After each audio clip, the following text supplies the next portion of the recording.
Dawn was the color of a bruise fading. In that blue hour, the kettle sighed, the lamp leaned, and I lifted your grandpa's Bible, soft leather, thin pages that remember thumbs. A ribbon slipped loose and something brittle slid out, landing face down on the table like a sparrow stunned against glass. Through the paper fibers, one line showed itself the way secrets do when they're tired of hiding. If you're reading this, it means I couldn't say it at supper. The house listened. The clock forgot to tick for one long breath. I touched the note with 2 fingers, the way you test a door that might open onto weather. There is a rule stitched into my ribs: no decisions after dark, and grief doesn't like rules. It wants the hurry, the tear, the empty bowl filled with answers. I made tea I wouldn't drink and set a second cup I would not pour, just to remember we used to share steam. Outside, the street held its breath. Inside, the table kept its oath. I felt the ache pulling, the way a tide tugs at pilings. I felt the rule standing, old and kind. I turned it over and whispered, if this is truth, it will stand in daylight. Pull your chair close, sweetheart. Tonight, we're talking about a note that fell from a Bible and the life it changed at dawn. I'll tell it plain and American. No gossip, no guesswork. Paper you can hold, names spelled right, a table that doesn't move when sorrow does. If stories like this steady your hands, subscribe and like so our porch light reaches farther. I promise dignity, receipts, and compassion without surrender. You'll hear how one line asked for hurry and how a grandmother answered with daylight instead. How witnesses matter, even when it's just you and God. And how love keeps its shape when rules keep their word. If you've ever stood in a quiet kitchen with a choice between ache and wisdom, this one is yours to keep. Before you judge what I did, you need to know what dawn means in this house. Morning makes a soft, useful music in this house. The kettle begins its small sermon, a rising hiss that steadies my breath. I tilt the lamp 1 finger's width until the tabletop turns to honey, every grain like a path I've already walked. The chair sighs as I sit, a familiar surrender, and the Bible waits where I left it last night, soft leather, gilding thinned by years of thumbs. Ribbons settled like a quiet river. I opened the bread tin and tapped the index card that lives there. Daylight decides. The ink has faded, but the sentence hasn't. It stands up each morning like a farmer. I set the tin back, squared to the table's edge, and pulled the Bible close. Dust lifts and glitters like stubborn snowfall. I pinch the ribbon to smooth it, and something brittle slips from the spine, flutters once, and lands face down beside my cup. I don't touch it, not yet. I clean the glasses I already cleaned. I rinse a spoon that isn't dirty. I set 2 mugs by habit, one for me, one for the man whose laugh is folded between these pages, and then I move one back. Habit meets boundary. The empty circle on the table glows like a polite moon. Grief notices and sits down, but it behaves. In this house, sorrow eats with a napkin. Steam curls from the kettle, and the window fogs at the corners. Outside, the street is a shy blue. A bus sighs and moves on. Somewhere upstairs, a radio bribes the morning with weather and courage. I turn the phone face down, not because anyone will call at this hour, but because a lit screen can make a person forget the difference between longing and truth. I turn the note enough to see the roughness of its edge, the scratch of a pencil pressed harder than usual. The table remembers our elbows, our blessings, the way he would slide a verse across to me like a piece of toast. The clock adds 1 ordinary minute, my breathing joins it, and the room takes attendance. Lamp, kettle, bread, tin, Bible, 1 mug, 1 note. I reach for the note, stop, and reach for the creed instead. Daylight decides. I whisper it, the way you test a rope before climbing. There was a year, a midnight choice knocked holes in our month. There was a night a harsh word bought nothing and cost sleep. The rule grew ribs that winter, and I have respected its spine ever since. I fold a towel and give it a job, drying a plate that dries fine by itself. I pour tea I might not drink. I set the cup near the note and feel the heat pass to the paper, as if kindness could iron answers flat. My hand hovers, a bird who trusts the branch but not the distance. Not yet, I tell the ache. We keep promises. Sunrise rehearses behind the buildings. Light will be here soon, and with it, witness. The Bible rests open to Psalms, where mercy meets mourning, as if they made an appointment. I sit up straighter, spine in agreement with rule, and place the note on the Bible like a guest whose turn is coming. The room steadies, even grief nods. I think of the ledger tucked in the drawer, its columns neat as choir robes, And of the morning he penciled a heart beside a verse he never read aloud. I think of the last winter we drove home on silent streets, the heater bravely losing, the two of us naming streetlights like familiar stars. The note breathes as if it has lungs. My name feels heavier on my tongue. I straighten the place. I align the spoon. I practice saying yes to patience. A yes that cannot bankrupt a soul. That rule once saved me on today. The paper asked me to break it. I grew up where basements did the heavy lifting. Soup pots, folding chairs, hymnals, coffee. In the union hall, men in blue shirts read minutes slow, and women made arithmetic behave. Mama kept a pencil behind her ear, and a rule under her tongue. Names on every promise. She'd say it's sealing envelopes for dues, for light bills, for the widow's pie table. If a pledge didn't have a name and a date, it wasn't a promise, just weather.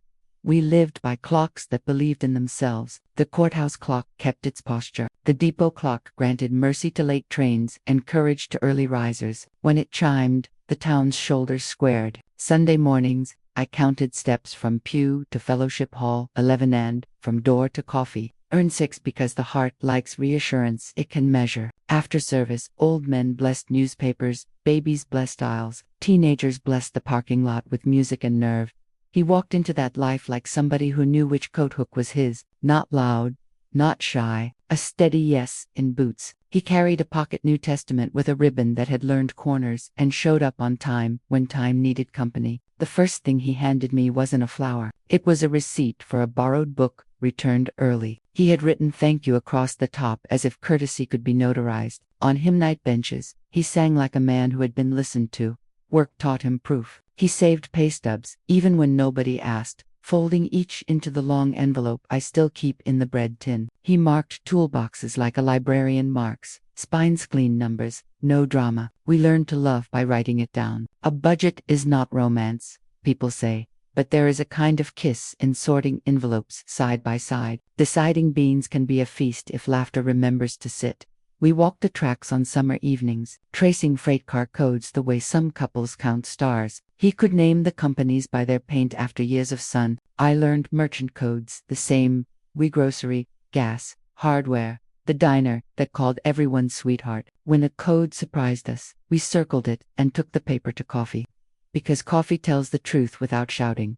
On Wednesday nights, church smelled like pledge cards and oatmeal cookies. Pastor would say, patience is faith, doing chores. After prayer meeting, my quiet man walked me home under streetlights that made halos for anyone willing to stand still. We paused outside Mama's window and waved so she could see we were our intentions. She tapped the glass twice and mouthed her rule, names on every promise. He nodded like a witness. Courting was not fireworks. It was a lamp that didn't flicker. He learned the porch step that creaked and avoided it so the baby next door could keep sleeping. He repaired the toaster before it failed. When a neighbor needed a ride at 5 a.m., he measured the distance with his shoulders and went. If he had a fault, it was believing later would always be kinder than now. Later, as a church with no building permit, faith gave us patience, and work gave us proof. We kept both in the bread tin, a verse folded small, a stub folded smaller. When he asked me to marry him, he didn't kneel. He stood because marriage is standing and said,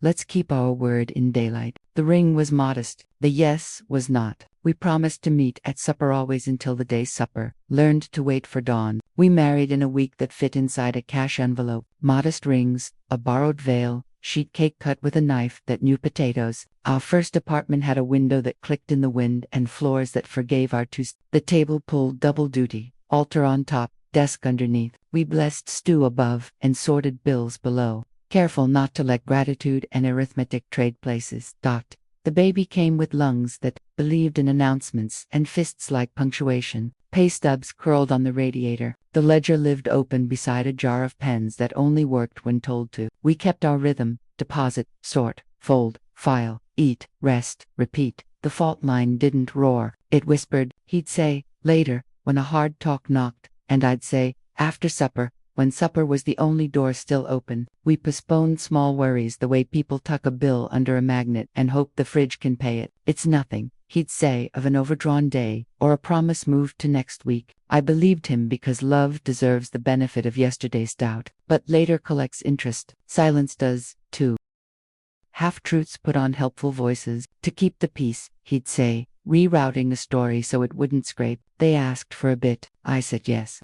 The bit had cousins. A cousin had a project. A project had a deadline that liked the dark. I wrote dates in the ledger like stitches, tight and even. He kissed my temple and called me steady, a word that felt like both a compliment and an assignment. There was a midnight decision that still smells like burnt toast in the back of my memory. A rush, a signature, a fee that called itself friendly. We paid 4 months with apology, breakfasts and nights. I learned that no one sleeps well on mystery money. The house itself seemed to lean, as if the studs wanted their names back, so I wrote the ribroll where my hand would brush it 10 times a day.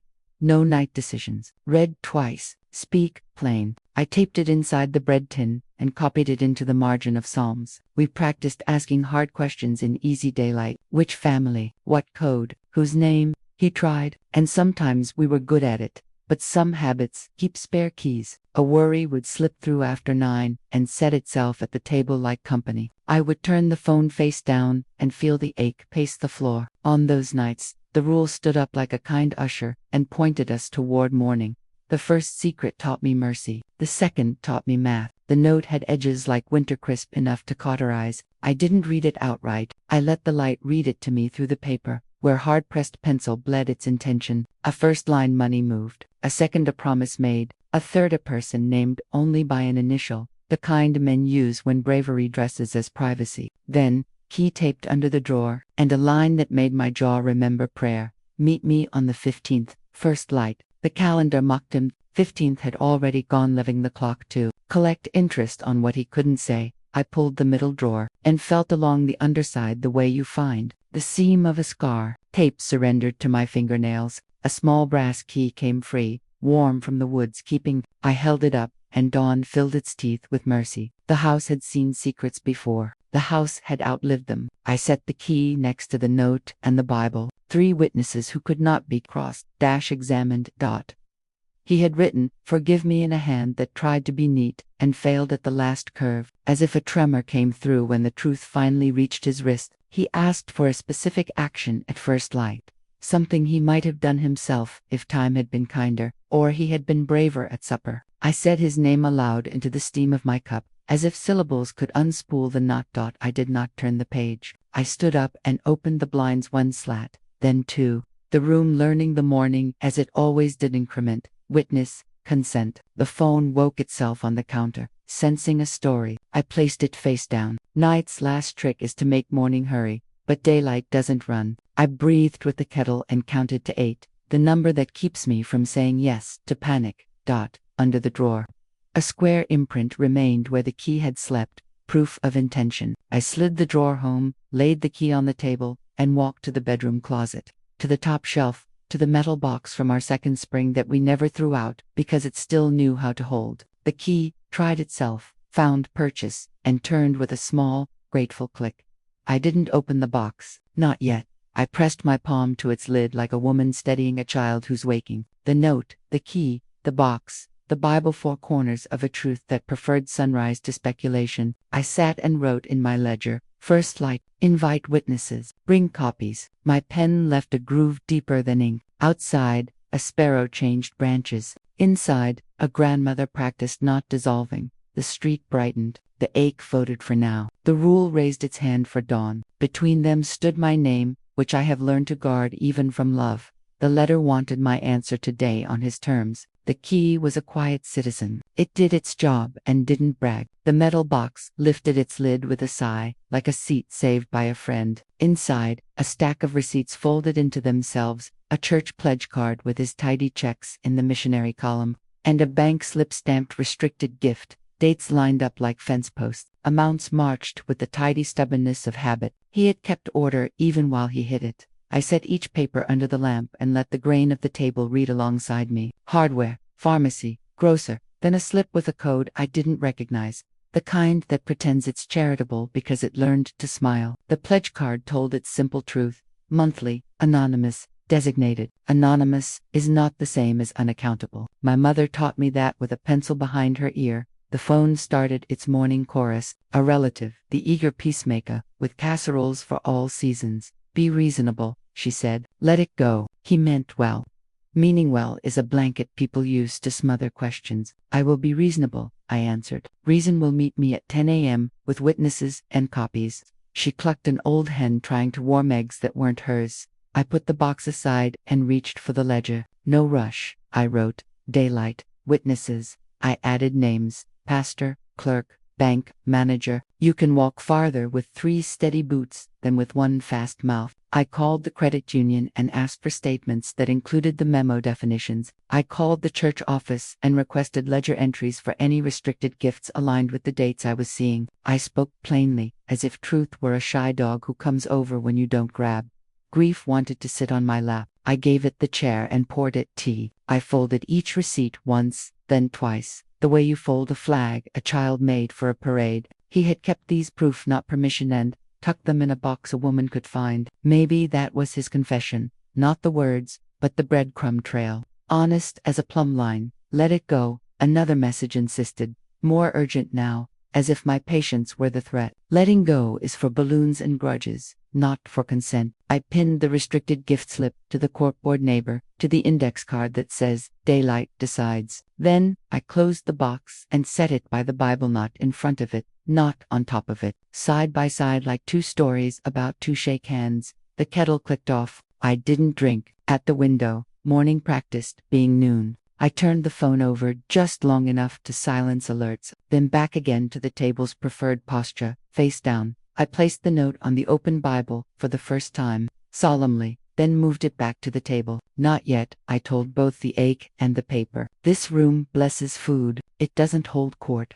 I laid the note by the Bible, then moved it back. This table would not be a courtroom. Mara came by without knocking, which is how old friends announce discomfort. She looked at the metal box, then at me, then at the Bible that pretended to mind its own business. If you loved him, she said, folding her arms into armor, you'd honor whatever he planned. Love is not a rubber stamp. I breathed to 8 and pointed to the chair. I do love him, I said, enough to bring his plan into daylight where it can stand up. She looked at the receipts as if they were birds she'd rather not identify. He was a good man, she added, as if investigation rewrites virtue. He still is, I said, and truth won't make him smaller. While her tea cooled untouched, my printer worked the 6-month statements that had been emailed from the credit union memo lines, times, codes. I logged into the church archive and found board minutes, motions moved, seconds seconded, paragraphs where assumed consent wore its Sunday hat. A pattern emerged, quiet redirection, drafted for efficiency, renewed because nobody stood up to ask for names.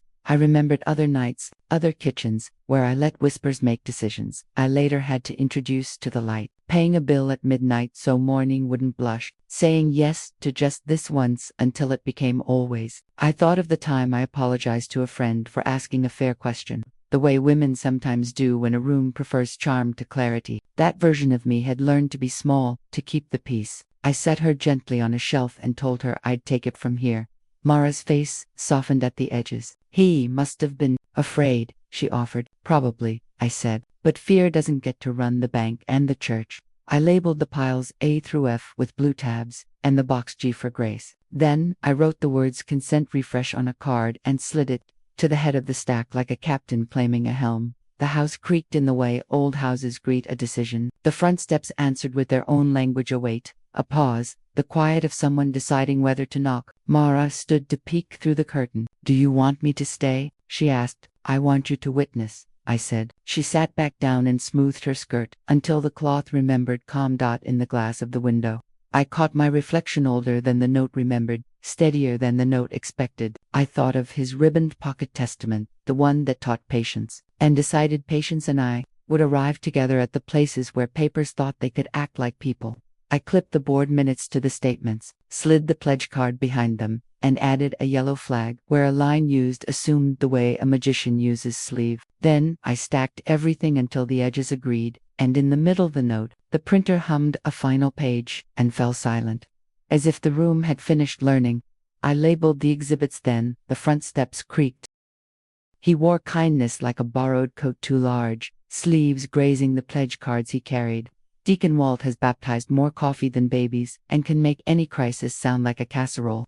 He stepped in, hat in hand, voice at funeral volume. Sister, he said, We should sign a retroactive designation so the memorial is tidy. People are watching. When people are watching, truth is the only outfit that fits. He produced a pen like a magician's wand and slid a form across my table. No copies, no date. The line for my name waited like a trap politely set, just to ease the record. He promised. Tidy is not the same as true, I said, and ease is not the same as honest. He glanced at the Bible, at the box, the papers squared like soldiers. We can keep this in the family, he offered. Family is a holy word. I don't let it work nights. We'll keep it in daylight, I answered. Tomorrow at 10, in the glass room, pastor and clerk present. He bristled, which is to say he resumed his height. No need to involve outsiders. Witnesses are neighbors, not outsiders, I said, and stood. He reached quick reflexive for the Bible, maybe to move it, maybe to borrow its weight for his pen. My hand met the leather first, palm firm, not possessive, protective. I walked to the doorway and flipped the porch light. Warm gold flooded the room and reminded every noun who it belonged to. If our plan needs the dark, I said, it isn't ours. Fees go up if we missed the window. He tried, switching scripts. Windows belong to morning, I said. If the fee punishes waiting for witness, it is a fee that needs witness. He eased the pen back into his jacket, paper following like a well-trained dog. You're making this harder than it has to be. I'm making it right, I said. Behind him, Mara lifted 2 cups to the sink, the house's way of clearing throats. We walked to the door together because boundaries are not the absence of hospitality. On the threshold, he played his last card legacy. He would want a clean ledger. So do I said, and I smiled because, when you've chosen your ground, smiling is simply good manners. He stepped into the evening, and the porch light freckled the rail with absolution. I closed the door gently, the way you close the lid on a box that will be opened soon, but not by midnight. I returned to the table and wrote the line that would stand if the room were emptied of everything but paper and time. Tomorrow 10 a.m. witnesses. Copies. Consent refresh. No signatures without duplicates. Then I opened the Bible to the psalm that promises, morning isn't a rumor. It wasn single quotes did. He reached for the Bible. I reached for the switchlights hose for us. Deadlines traveled fast, 48 hours precisely, stamped on a memorial designation email that clanged like a pan in a quiet kitchen. Words like dishonor and intent tried to take the table by storm. The group thread rehearsed if you loved him in 10 voices, none of them mine. I put the phone face down and sharpened a pencil that has never once raised its voice. I set 3 appointments in ink. Bank manager, to explain the restricted gift and its routing. Church treasurer, to walk ledger to ledger. Pastor and clerk to seat witness at the table. Then, I called legal aid, because daylight likes the company of law. We can review restricted gifts versus assumed consent, the counselor said, voice like carved walnut. Bring minutes, bring statements, bring your rule. I will, I said, and felt taller. The nonprofit office offered a twilight slot to make it easier. Ease is not our God, I replied. Daylight will do. I emailed my agenda. Assumed gives documented. Appeal restored. Inferred, consent removed. Clean routing. ICCD, the clerk and the pastor. IBCCD, no one. Paper hates secrets when it's meant to heal. Meanwhile the whispers grew moss. She's making a scene. She's rewriting a saint. She's cruel. If your care collapses under witness, it was not care.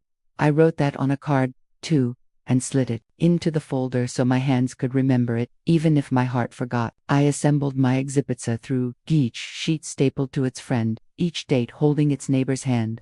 I added a blank page titled Apology, not because I wanted humiliation, but because some turns need plaques so folks know they've been made. I placed the note on top of the stack and tucked the metal box beneath, then zipped the folder like someone dressing for weather.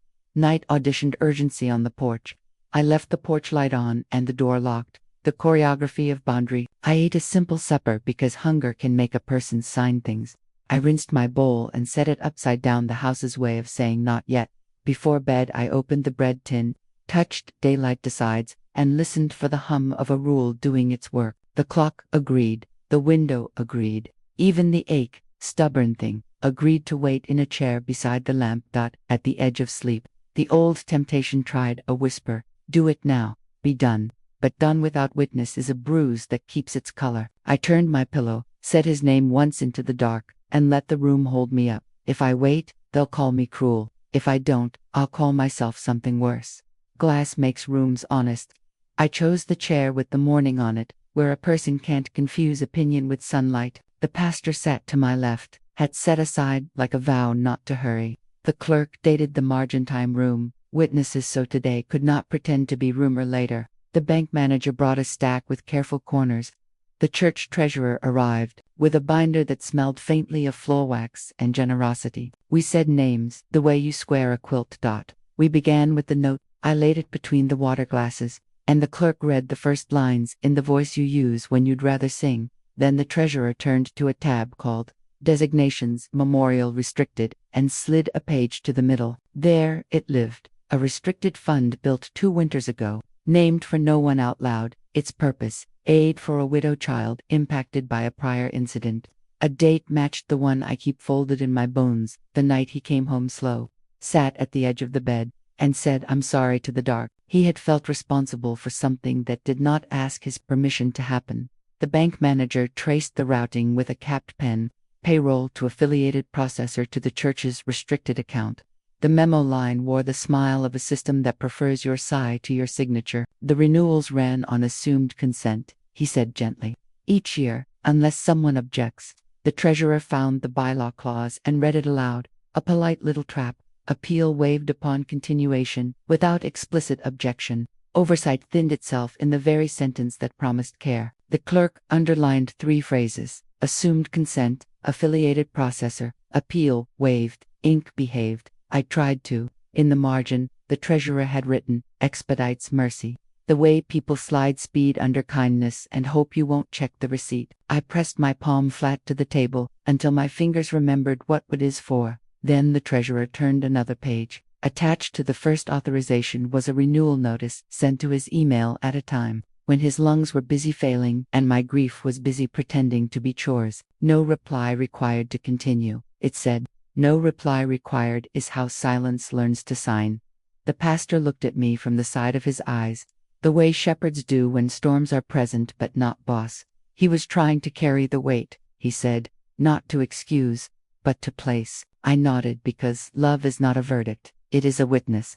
The clerk slid me a photocopy of the original page, and there in the corner, in his careful print, he had written the fear he couldn't say at supper, didn't want to worry her. I breathed to 8. The ache wanted tribute. The rule wanted daylight. I chose both, which is to say I chose patience. We'll keep the purpose, I said, voice steady as a plumb line. We'll change the path. I wrote the spine of the fix on a clean sheet. Assumed gives documented. Appeal restored. Inferred consent removed. Clean routing with monthly statements. The donor can read. The bank manager nodded like someone adjusting a level. The treasurer looked smaller and also more real. The note on the table didn't weigh less, but it fit better in my hands. I ran my finger along the photocopy and felt the ghost of his pencil. He had chosen mercy and hidden me. We would choose mercy and bring me back to the table. What they called mercy was a shortcut around my dignity. Repair has errands.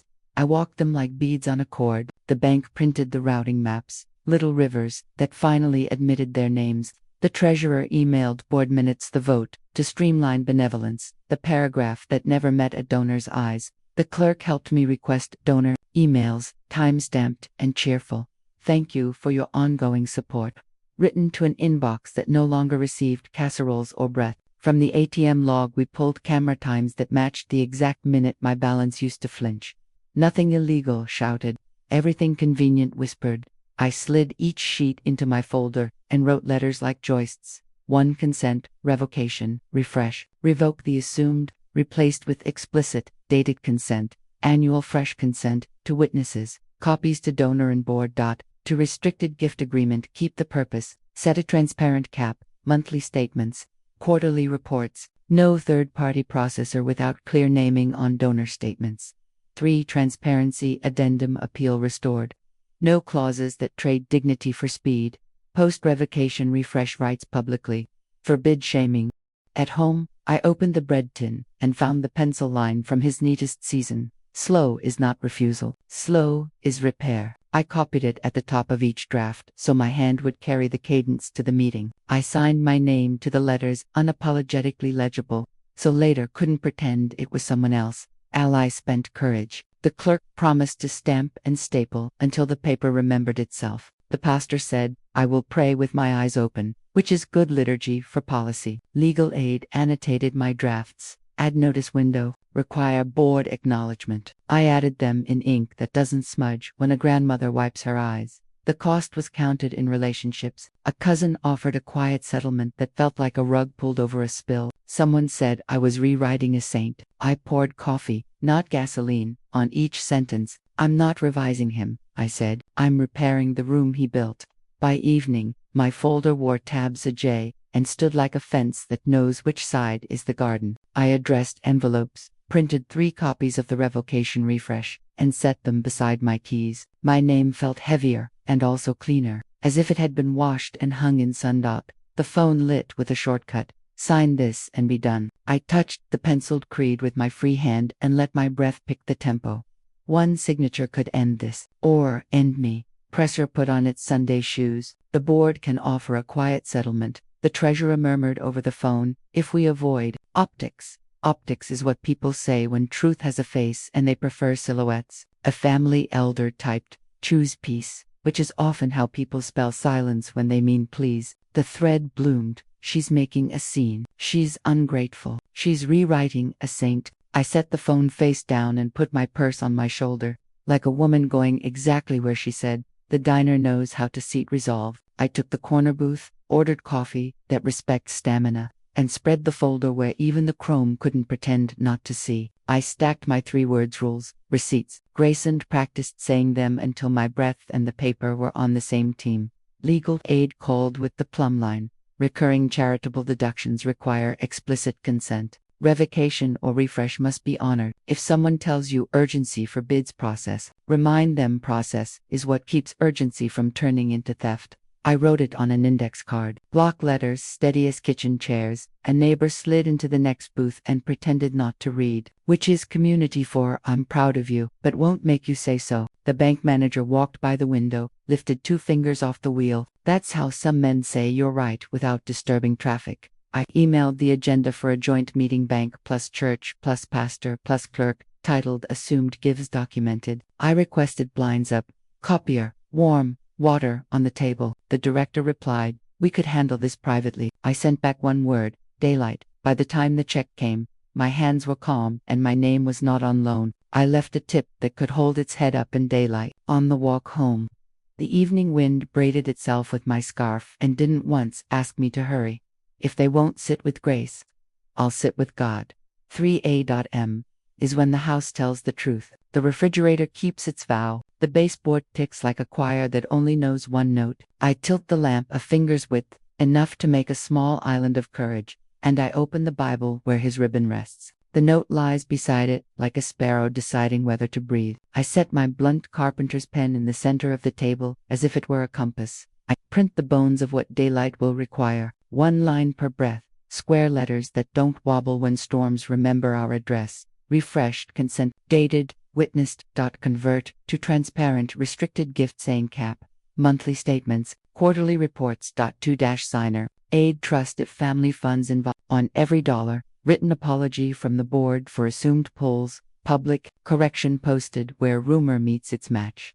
Read each line out loud to the wood, because wood holds memory and likes instructions. Refreshes so silence retires from signing. Converso mercy keeps its job and loses its mask. Monthly, quarterly so truth has appointments. Tuciner so love has a rail to hold. Apology not to embarrass, but to mark the turn. Public so the timid know what courage looks like on paper. I add the joists under the floor. Assumed gives documented. Appeal restored. No auto-renew. Names on every promise. The pen hums against the grain, and my hand steadies like a metronome that finally found the song. I date the page, then place my palm on the prayer I've been praying since we learned to pay attention. Lord, let the truth be kind and the kind be true. I open the bread tin. The index card with daylight decides has softened at the corners the way quilts do after years of shoulders. Underneath is the pencil line in his hand, the one he wrote after we survived a winter that was not impressed with our plans. Slow is not refusal. Slow is repair. I copy it at the top of my letters, so the tone gets baked in like salt.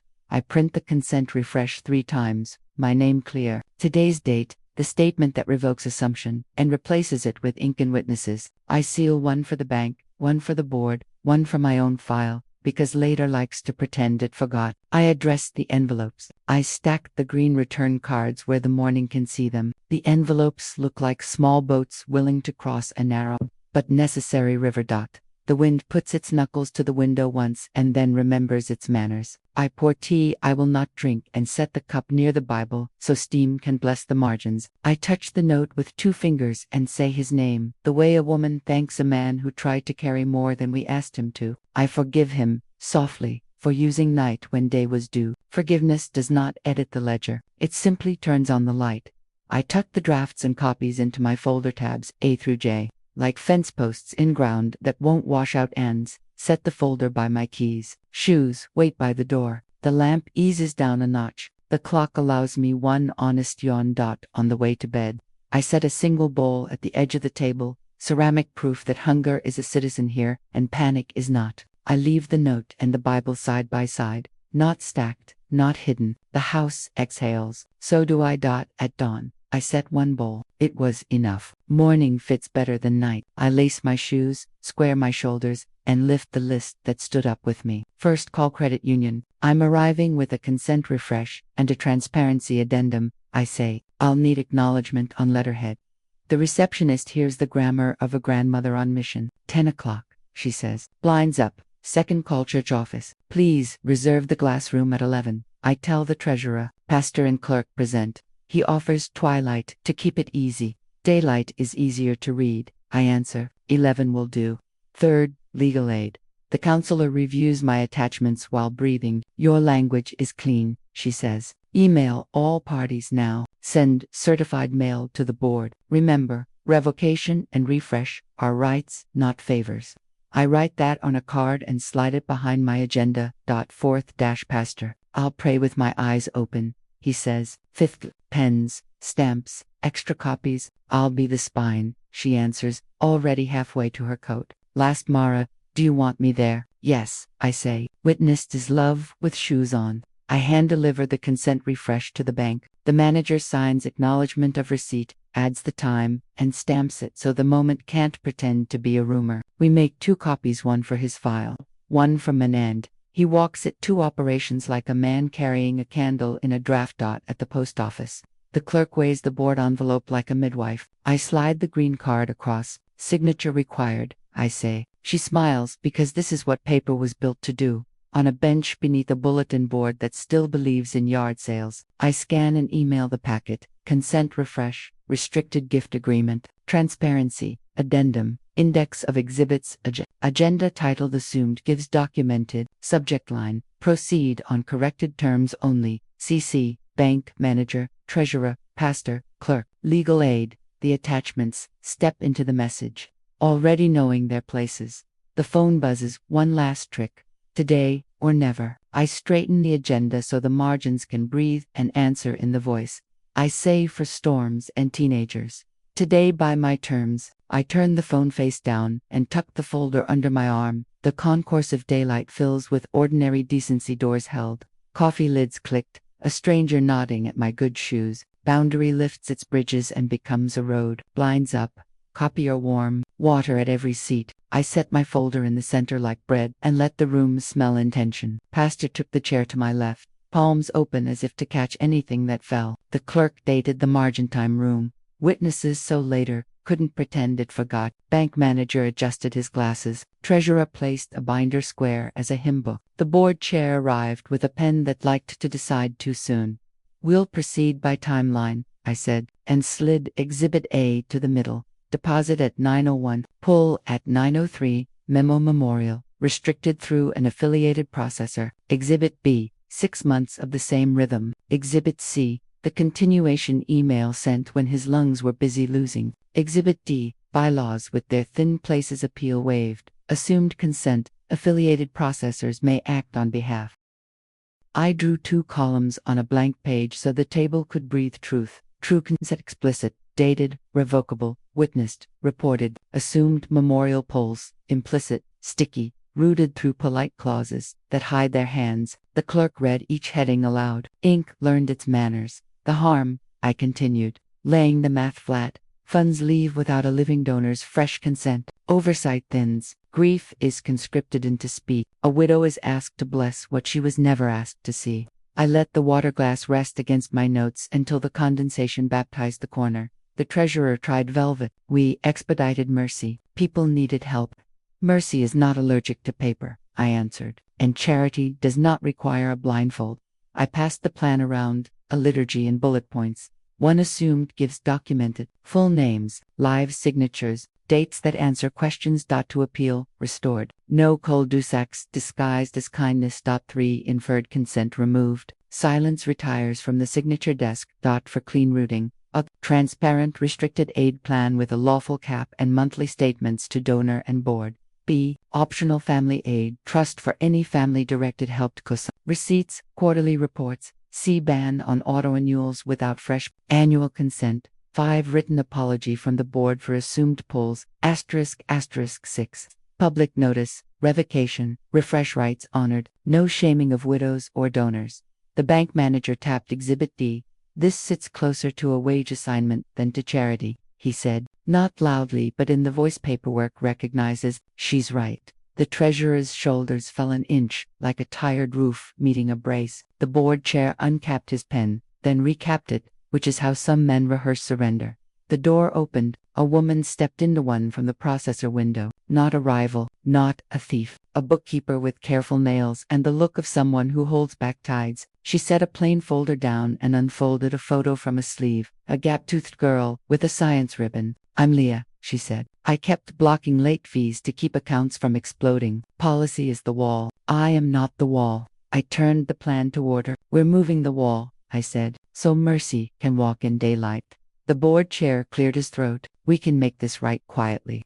Publicly, I answered. Quiet is how good intentions learned to spend other people's names. We worked the clauses like carpenters. The clerk read each change aloud. We restored appeal, struck inferred consent, and wrote fresh consent reviews, large enough to read without glasses. We set a cap, named the processor on statements, required monthly reporting, and inked the 2 signature trusts so memory would wear shoes. Leah traced the new routing with a fingertip, as if mapping a safer way home. This I can steward, she said, and her voice put its luggage down. The copier hummed a sound like order finding its instrument. The bank manager signed the consent refresh acknowledgement and initialed the routing correction. The treasurer signed the restricted gift agreement and the transparency addendum. The board chair hesitated at apology, then wrote his name in letters that remembered how to stand. The clerk stamped witnessed and slid the page to me. Paper, at last. Behaved. The director's pen hovered one temptation longer. We can post a note in the newsletter or simply adjust the files. We will post, I said. Widows deserve policy in print. Leah slipped her daughter's picture back into her wallet and looked at me the way tired people look at a kept promise. The room felt taller, like a barn after the last beam slides into place. They said, we can make this right publicly or quietly. I told the note that had started this morning. Publicly, I answered, and my name belonged to me again. By week's end, the church posted a square of plain text that sounded like a window opening. Donor consent required. Memorial, restricted gifts, handled with transparency. Revocation, refresh, rights honored, no shaming. The bank flagged the old processor codes and offered a no-fee account move with overdraft off unless I winked first. HR added a line to onboarding, annual fresh consent for any recurring charitable deduction. Friday came, my deposit landed, and for the first time in a long time, it stayed. No 903 nibble. The ledger stood straighter. The restricted aid now dispersed only when 2 signatures agreed and receipts told the month what had happened. Quarterly statements arrived like polite neighbors bearing casseroles of clarity. Small repairs preached. I fixed the loose porch stair, measured twice, cut once, blessing the rise and run with a pencil tick. I put red-tipped tulips in a jar. The room understood spring. At the library, I donated for light. A week later, the stacks glowed to their corners, and the librarian touched the switch like a prayer answered. Reconciliations tried on courage. A cousin returned a key and a story. I was afraid of being the one who slowed help. We talked about the difference between slow and stall. the way repair needs time, like bread needs yeast. The treasurer called to say the new policy had already steadied another family. Leah emailed the first monthly statement with a note in the margin. Thank you for insisting on this. At home. Evening remembered how to sit. I sat one place most nights, to when wisdom wanted company. The Bible lived on the table without having to guard anything. The note creased forgiven rested in a plastic sleeve behind the signed agreements, not as a wound but as a witness. The phone slept face down after supper. If urgency wanted audience, it could audition at 9 a.m. We held our first quarterly review in the glassroom. The clerk stamped dates with the tidy joy of the pastor poured coffee that had trained for this moment. The bank manager reviewed routing like a man who had learned the difference between quiet and secrecy. Numbers behaved under light. No one raised a voice. No one had to. A letter arrived in a hand that used to sprint and now had learned to walk. No forms, no pressure, just a sentence. Could we talk at your table? Beneath it, a small square to check. Yes, in daylight. I found my pen, the same one I use for blessings and bills, and let the ink agree. A letter arrived later, this time asking for a seat, not a signature. Pull your chair close, sweetheart. Let me hand you what this note taught me, so you don't have to learn it the hard way. A boundary isn't a wall against love, it's a door frame. Doors invite, frames hold the house. Write yours where your fingers can touch it. No decisions after dark. Read twice. Blinds up. Witnesses seated. Copies carried out. Names on every promise. If a plan can't stand in the glassroom, it can't stand in your kitchen. Grace without a frame melts. With a frame, it nourishes. Grace tells the truth, fixes the stare, and keeps a chair ready for whoever returns, willing to sit in daylight. Mercy that hides becomes habit. Mercy that stands becomes culture. Patience isn't pretending not to notice. It's steady courage. It gathers receipts, learns the verbs of repair, evoke, refresh, root, report, and waits until morning because truth likes windows. It feels small while you're doing it. Then you look up and the roof is still on. Keep help in daylight. If you give, root it cleanly to signatures, receipts, quarterly statements, consent, refresh. If a clause claims your name, ask to see its handwriting. If a system calls secrecy efficiency, lend it your dictionary. The right kind of Americanness sounds like neighbors who witness, clerks who print truth, boards that correct, and rules that hold. When night performs urgency, turn your phone face down and invite morning to testify. If the thing is true, it will be truer at 9. If it is decent, it won't mind a window. If you must stand alone, stand at your own table. The people who know you will recognize you there. Tell me in the comments, where did you learn to wait with courage? What sentence are you tucking into your wallet? Who sits beside you when you read the fine print? If this steadied your hands, subscribe, like, and share it with someone who keeps mistaking kindness for surrender. I'm here every Sunday at dusk with another grandmother's replaying American, and grateful to daylight.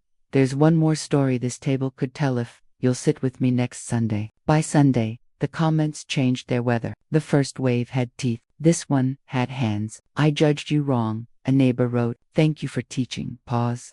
The church bulletin slid my name between potluck and him. Practice persistence with Grace Blaine font. Big relief. The board posted a policy square that sounded like an apology. Learning sentences. Donor consent required. Revocations honored. No shaming. At the corner store, the cashier tucked a note under my receipt. Proud of you. Mem then rang up the next customer like nothing holy had happened. Rumor threads cooled the way. Steam leaves the winter platform visible, then gone. A congregant refreshed her own assumed pledge after watching and mailed me a postcard with a tulip drawn in the corner. The bank manager lifted 2 fingers from his steering wheel when he passed Towertown's version of You Were Right. Without making a scene, I clipped the policy notice and set it in the bread tin beside Daylight Decides, so patience and paper could keep house together. Word traveled farther than I set the table for.